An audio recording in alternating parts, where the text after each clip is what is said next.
fato, logo no início do culto, foi falado que Jesus breve vem e os sinais estão por toda parte. Precisamos estar firmes com o Senhor, independentemente das nossas lutas, das nossas adversidades, independentemente das circunstâncias, precisamos estar unidos com Jesus. Agora há pouco, na Venezuela, todo mundo ficou sabendo que houve um terremoto. Eu tenho 37 anos e nunca ouvi falar um terremoto na América do Sul, pelo menos que chegasse a esse nível. Mas a palavra de Deus está se cumprindo e precisamos estar firmes com o Senhor. Porque em breve Ele vem e nos tirará de toda a dor, de todo o sofrimento e nos levará e preparar um lugar para cada um de nós. Podemos ler a leitura? Glória! Segundo Reis, capítulo 5, versos 14, fala o seguinte: Então desceu e mergulhou no Jordão 7 vezes, conforme a palavra do homem de Deus, e a sua carne tornou-se como a carne de um menino, e ficou purificado.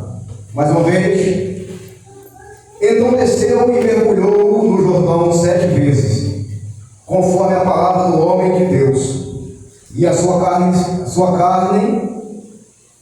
se tornou como a carne de um menino, e ficou curado. Pode tomar assento. Suas palmas, toda sua alegria, toda sua cabeça, era o único Deus Senhor que nos louvou e agradecer. Precisamos, quando nos reunimos na presença do Senhor, uma coisa é a gente ser igreja em casa, na rua, onde quer que sejamos a igreja do Senhor, isso é indesculpável. Mas quando nos reunimos na casa do Senhor, com os irmãos, e prestamos culto a Ele, precisamos prestar culto a Ele de uma forma intencional. Precisamos prestar culto a Jesus de uma forma que chame a sua atenção. Foi isso que a pastora pregou aqui, com a mulher do fluxo de sangue, com o servo de Jairo. E a gente vê que quando Jesus andava, as pessoas se aproximavam dele de uma forma intencional. O que isso quer dizer? Que as pessoas que se aproximavam dele tinham a certeza de quem ele era e tinham a certeza daquilo que ele poderia fazer. E a única diferença dos cristãos ou daquelas pessoas que tiveram aquele primeiro contato com Jesus, para nós é essa. É que eles de fato acreditavam que Jesus era o Filho de Deus. Porque o tempo vai passando e a gente vai, nos reunimos, vamos cultuando, vamos para a igreja, prestamos o nosso culto, mas às vezes a gente pensa no Deus. Vai ser só mais um culto, vai ser só mais uma, e agora é reunião, vai ser só mais uma reunião. Mas precisamos colocar Jesus de fato no centro da nossa vida, no centro da nossa atenção, e como Pai, fazer com que Ele chamar a sua atenção.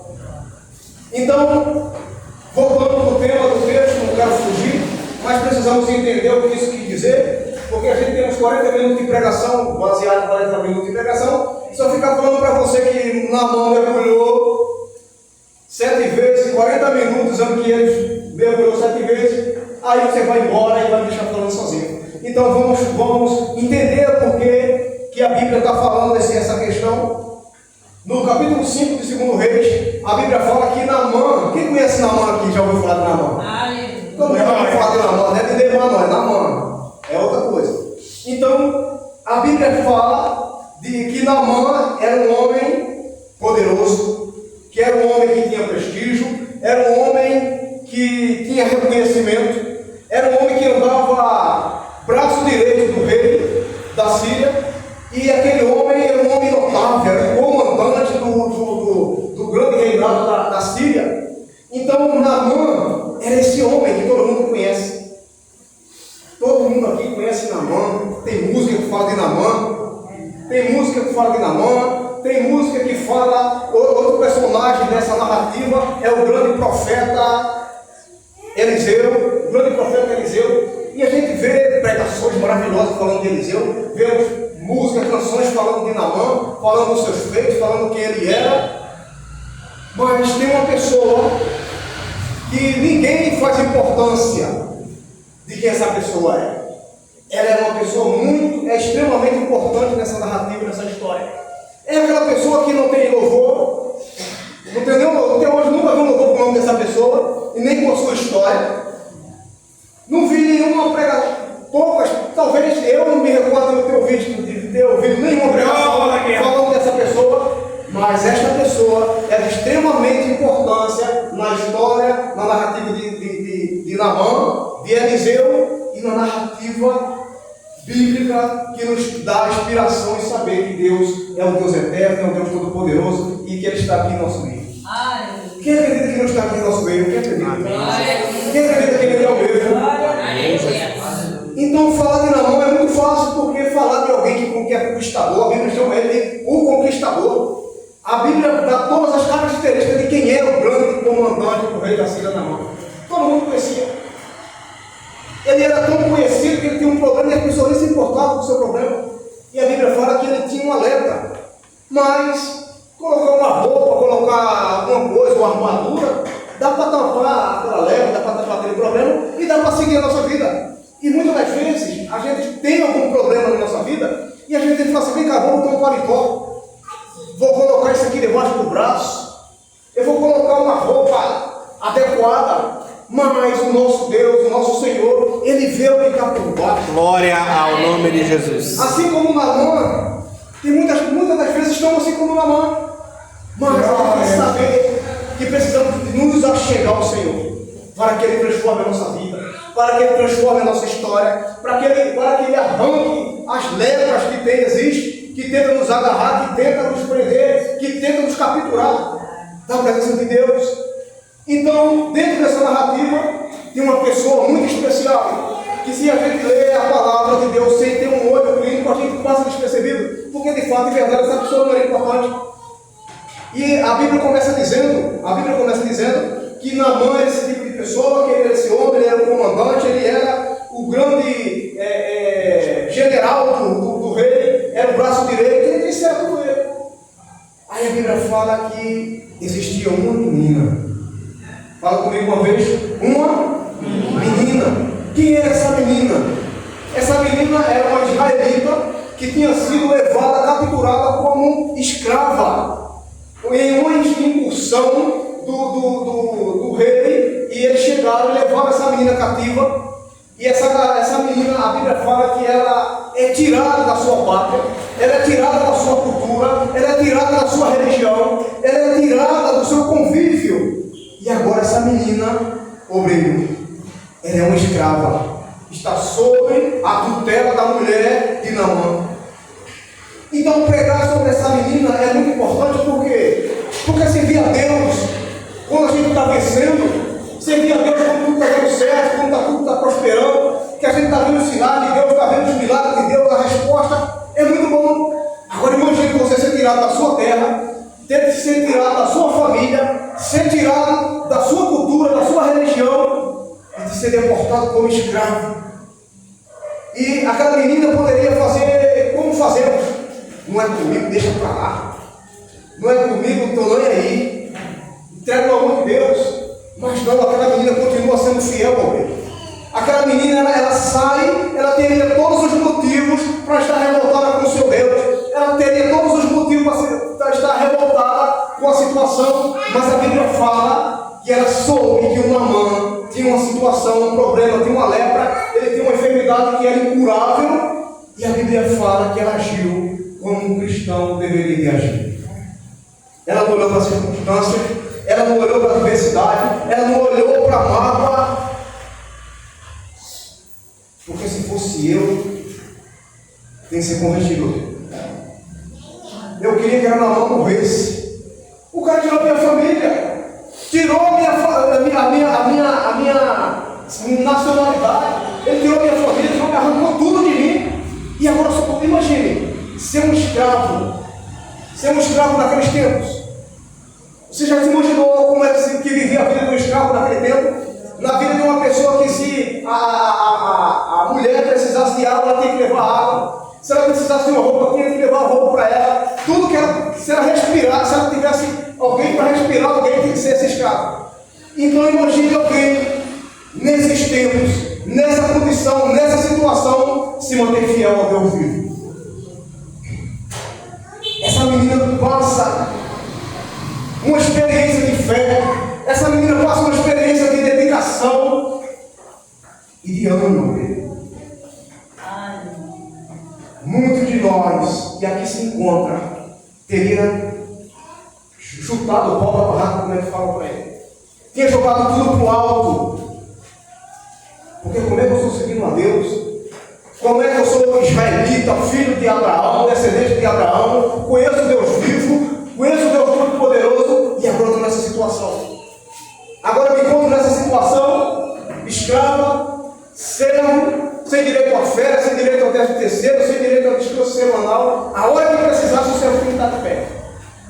Mas mesmo assim, aquela mulher mostrou que a diversidade que ela estava enfrentando não roubou a sua adoração ao Deus vivo. A diversidade que ela estava enfrentando não roubou a sua fé, não a fé desanimar. Porque a Bíblia fala que ela fala assim: olha, quem dera que o meu se chamou na mão de meu Senhor, quem dera que meu Senhor fosse lá em Israel, lá em Samaria, e fosse diante do profeta, chegando lá, ela falou assim, chegando lá, versículo 8, ele seria curado. Glória a Deus. Ela falou diferente. Quando a gente lê o Velho Testamento, a gente não vê muito essa palavra fé, que a gente encontra essa revelação que Jesus demonstra para nós, aquilo que ele descortina para nós. Antigamente não tem muito essa palavra fé, pelo menos no Velho Testamento. A pessoa cria, obedecia, acontecia. Hoje nós somos diferentes. Hoje a fé exige que a gente creia antes de acontecer. Esse é o nosso problema. Que a gente está olhando para a situação, está olhando por vistas, não está olhando pela fé, está olhando pelo que está acontecendo, e a gente fala assim: olha, estou orando, não aconteceu nada. Eu estou orando, não aconteceu nada. Eu estou orando, está ficando pior. Por quê? Porque a diferença é essa, obreiro. A diferença é que a gente precisamos crer antes de ver. Glória a Deus. Essa mulher falou, desde essa garota falou: se meu Senhor for em Samaria e ter com o profeta, certamente ele será curado. Glória a Deus. Veja, olha a fé dessa moça. Ela estava lá, mas não tinha perdido a fé. Ela tinha certeza de que ele fosse e ele seria curado. O grande comandante Naamã já tinha chegado em todas as suas instâncias, já devia ter gastado todo o seu dinheiro procurando médico, procurando recurso. E a Bíblia fala que ele vai diante do rei e fala assim: olha, eu conheço uma menina, que ela é serva da minha esposa, e ela me pediu para ir em Samaria falar com o profeta. E o profeta chega, o rei chega, pega aquela carta, faz uma carta para o rei de Israel. Pegando essa carta para o rei de Israel, ele envia presentes.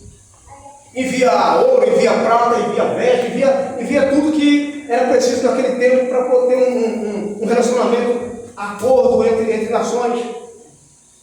Lembrando que eles viviam em atrito com o povo de Israel e o rei de Israel. E o Naamã, em cima dessa autoridade de uma escrava, de uma menina, foi lá. Quando chegou lá, Naamã chega diante do rei e falou assim: vem cá, eu preciso ser curado.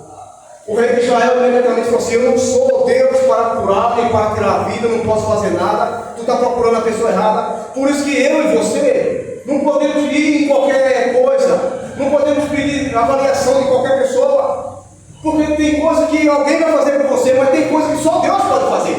E se a nossa fé não estiver baseada na palavra de Deus, se a nossa fé não estiver baseada naquilo que está escrito, você vai acontecer a mesma coisa que aconteceu com Naamã. O rei falou assim: olha, eu só até rei aqui, ó, mas eu não posso fazer nada com você.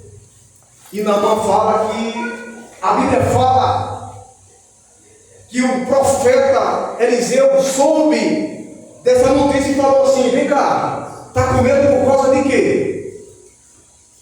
Está rasgando as vestes por causa de quê? Está desesperando por causa de quê? E Deus fala comigo, com você. Está desesperado por conta de quê? Será que eu deixei de ser Deus na sua vida? Será que você ainda crê que eu sou o Deus do céu? Será que você já me conheceu? E se você não me conheceu, você pode me conhecer ainda? E a Bíblia fala que eles foram, o profeta exorta o rei e fala assim: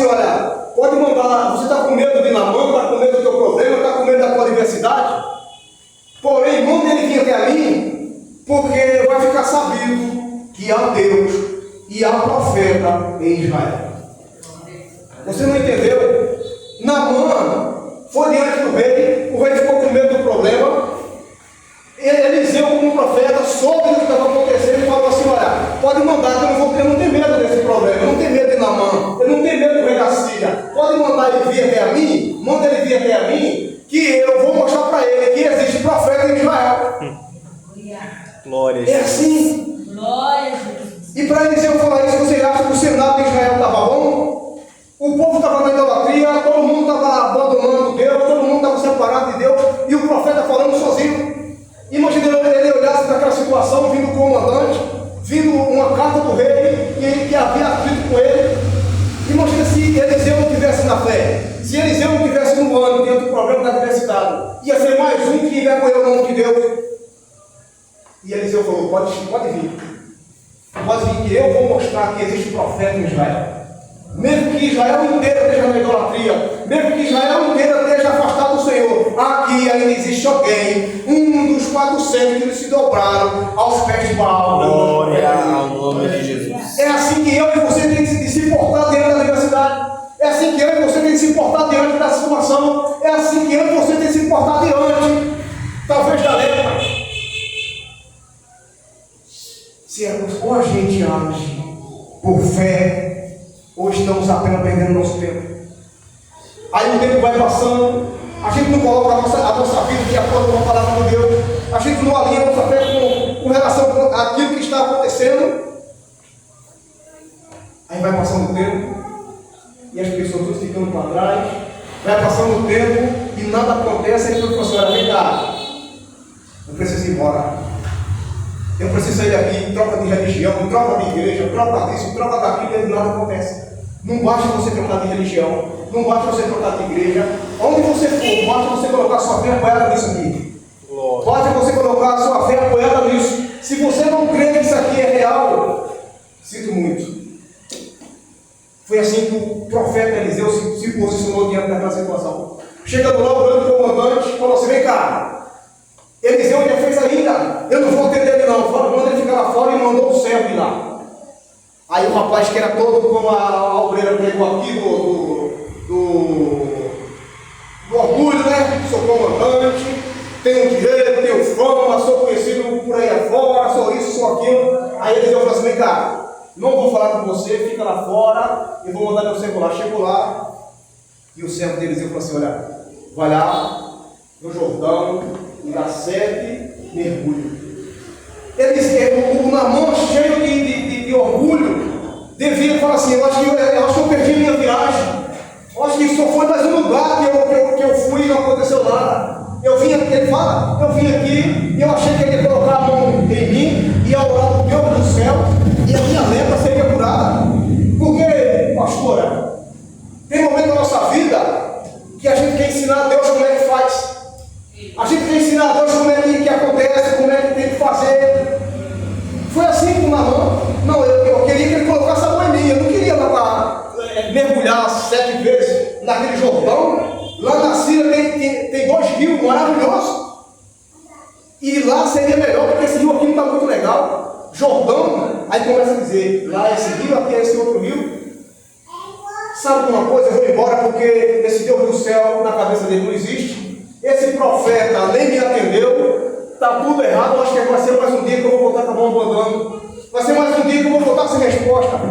E a Bíblia fala que ele pega os presentes, pega tudo que ele tinha, pega o seu céu, pega a sua comitiva e vai embora. Quando ele vai embora, chega alguém e fala assim: é por isso que você tem que prestar muita atenção, porque você pede conselho. E ter o discernimento para saber se aquele conselho é de Deus ou não.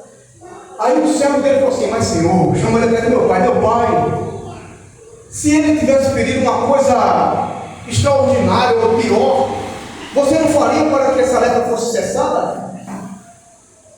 Grande coisa, o Senhor dá 7 mergulhos no Rio Jordão. Aí ele caiu e se falou assim: é mesmo? Vem cá, já não tenho o que fazer mesmo?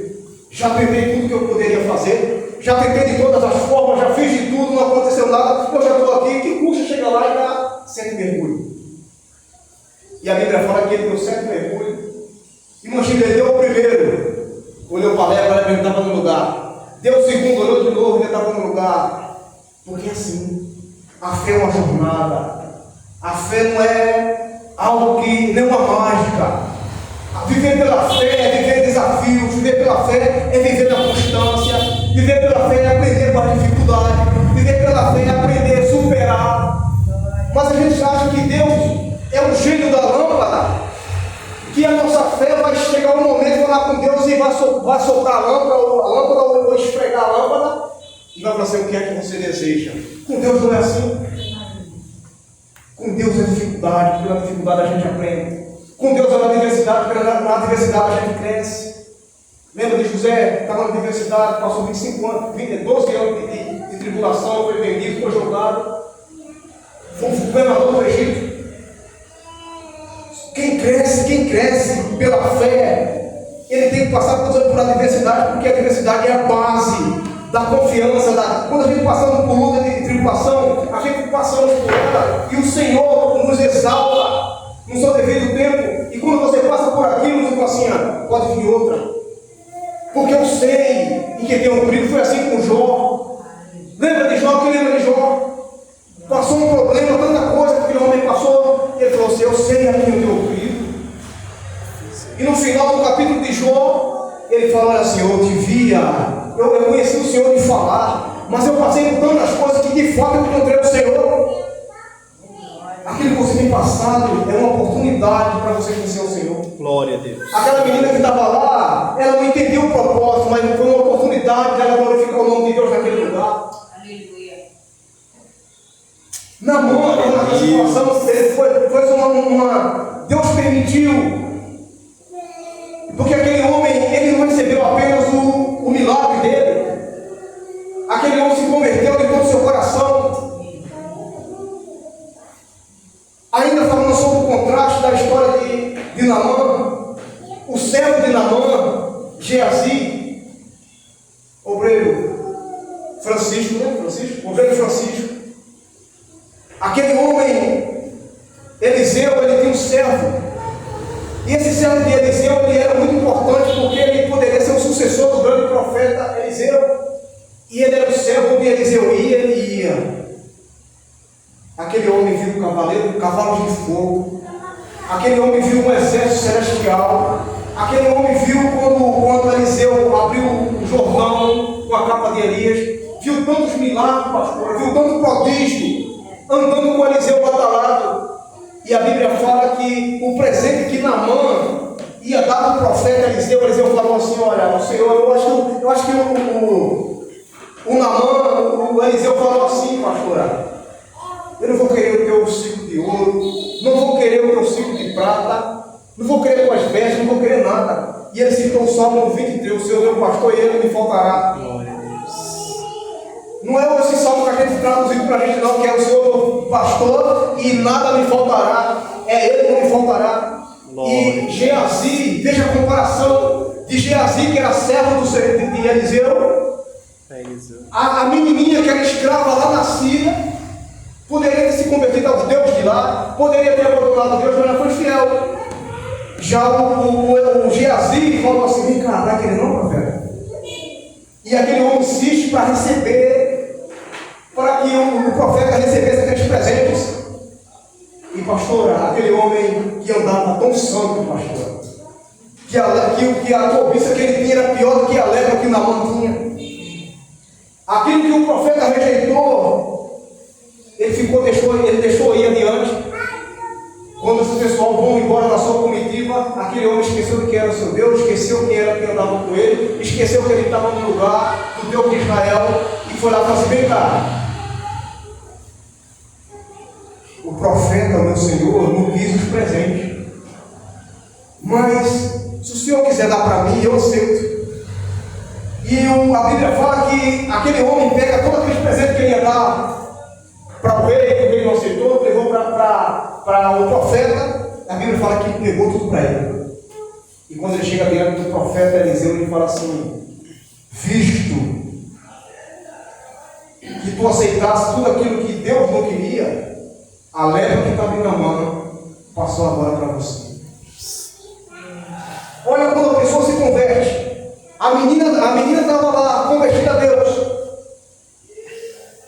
fora da sua pátria, fora da sua cultura, fora da sua religião, mas servindo a Deus. Geazi estava junto de Eliseu. Para onde ele andava com ele, via tantas coisas, via o hino da harpa, via os salmos, os hinos, os louvores, via tudo, mas totalmente perdido diante de Deus. Jesus não depende de lugar, Jesus não depende de nada para poder habitar em alguém. Trazendo ainda a narrativa do profeta, Naamã chega diante dele. Entenda, a gente está falando de conversão de alma. É bom quando a gente fala dos mergulhos que a gente recebe quando a gente volta da água, as coisas acontecem, o milagre acontece. Mas entenda, Jesus quer mudar a tua história. Jesus quer responder o teu clamor. Jesus quer responder as tuas adversidades, aquilo que você trouxe nessa campanha. Mas Jesus tem interesse de que o seu coração seja totalmente voltado para Ele. Glória. Tem muita gente que está na casa do Senhor e ela recebe uma porta de emprego. Ela já não volta, mas acabou a amizade que ela tem com Jesus. Acabou para ela. Se você falar de igreja, ela bate em você. Jesus quer te dar a bênção, a cura, igualmente ele fez com Naamã. Naamã, ele é curado e ele fala assim: meu Senhor, tem um problema grave. E ele diz assim: pode falar. Ele fala assim: olha, eu vou para a Síria novamente, que ele é de lá. Chegando lá, eu sou o braço direito do rei ainda. Chegando lá, ele vai me fazer entrar no santuário do Deus dele. Chegando lá, ele vai até pedir para me curvar junto com ele. Mas eu tenho uma coisa: eu não quero mais servir esse Deus. Eu não quero mais viver a vida velha. Eu não quero mais viver aquela condição que eu vivia. Eu não quero mais viver aquele Deus morto que tantas vezes eu clamei e não aconteceu nada. Deixa eu fazer uma coisa, profeta. E ele falou assim: pois não? E a Bíblia fala que ele falou assim: eu quero apenas um pouco de terra de Israel. Porque chegando lá, eu não quero mais prestar sacrifício aos deuses de lá. Eu não quero mais prestar sacrifício aos deuses da Síria. Eu quero levar aqui uma terra de Israel para quando eu for sacrificar o holocausto e levar a oferta ao Senhor, o Deus de Israel, eu não fazer nada que possa ser relacionado aos deuses de lá. E a Bíblia fala que o profeta chega para ele e fala assim: ó, vai em paz. É isso que Jesus quer fazer em nossas vidas. Que é um milagre de Deus, que é a resposta do Senhor. Move o teu coração para Ele. Que a bênção que Ele vai te entregar, que a solução do teu problema, da tua adversidade, o descanso, o repouso que Ele vai te dar, não seja apenas um milagre, não seja apenas alguma coisa para colocar em outro lugar no teu coração. A bênção que Ele quer te dar, aquilo que você veio buscar, aquilo que Ele veio buscar, que você veio buscar, tem que ser algo que seja palpável. Deus é Deus de milagre, como a pastora falou. Deus é um Deus de milagre, Jesus é um Deus de milagre. Agora, com esse ano que você está triste porque a seleção brasileira perdeu a Copa do Mundo, com esse ano que você está, vai ser difícil de Jesus entrar aqui, viu? Mas se você voltar o seu coração para Ele, se você voltar o seu coração e falar: Senhor, de fato, de verdade, se o Senhor me dá aquilo que eu venho buscando, Ele não vai ser o meu Deus. Ele vai ser apenas um lugar, vai ser apenas algo para a minha vida, mas o meu coração e a minha vida vai ser o Senhor. Foi essa a grande trajetória do Naamã. Foi que ele recebeu aquilo que ele veio buscar, foi que ele recebeu a promessa, ele recebeu a profecia, mas ele entregou de fato, de verdade, a vida dele para Jesus. Ele entregou a vida dele de fato, de verdade, para o Deus de Israel. Quem crê que o Deus de Israel está aqui? Aleluia! Quem crê que o Deus de Israel responde? Quem crê que o Deus de Israel ainda é o mesmo? Glória a Deus! Que Ele possa manifestar no nosso meio e fazer coisas grandiosas. Porque o Deus que operou lá no Pernambuco é o mesmo Deus que está aqui. É o mesmo Deus com o qual nós estamos reunidos. E se Ele é o nosso Deus, se a palavra de Deus é verdadeira, se isso aqui não é uma utopia, se isso aqui é apenas um livro isso aqui é apenas uma palavra, se isso aqui é apenas um livro, não vai acontecer nada de fato na nossa vida. Mas se você quer que isso aqui é a palavra de Deus, colocar na prova, fazer aquilo que está escrito e pedir a Deus a manifestação do poder dele sobre a sua vida, eu duvido que a sua vida será a mesma. Quantos creem que essa noite, que essa palavra pode transformar e mudar a sua vida? Essa palavra tem poder e autoridade. Essa palavra tem o poder. E se você tem na sua mão hoje, levou 1500 séculos,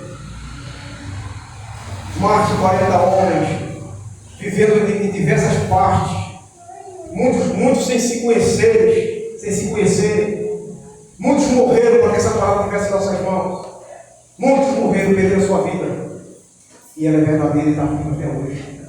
Se você crê, se você acreditar na palavra de Deus, pode ser profeta, pode ser quem for, você pode falar. Se você não acreditar no que está escrito, não colocar em prática, nem se um anjo descer aqui agora falar para você, se você não crê, nada acontece. Lembra da menina? O meu Senhor é certeza. O meu Senhor vai em Israel, chegando lá, um profeta de Deus, colocar a mão nele e ele sarará. A palavra de Deus é preciso ter uma consciência, um culto consciente. Você olhar para a sua situação, você olhar para aquilo que está escrito, se não dá uma revolta. Se você está servindo a Deus, e se você está olhando para aquilo que está escrito, e está olhando para a sua vida, se você não se revolta com aquilo que você acha normal, certamente você não está na fé. Porque a palavra de Deus em nós, ela gera esse poder. Ela gera em nós esse desejo de receber o milagre. Ela gera em nós o desejo de vencer. Chegou a hora, fique. Glória.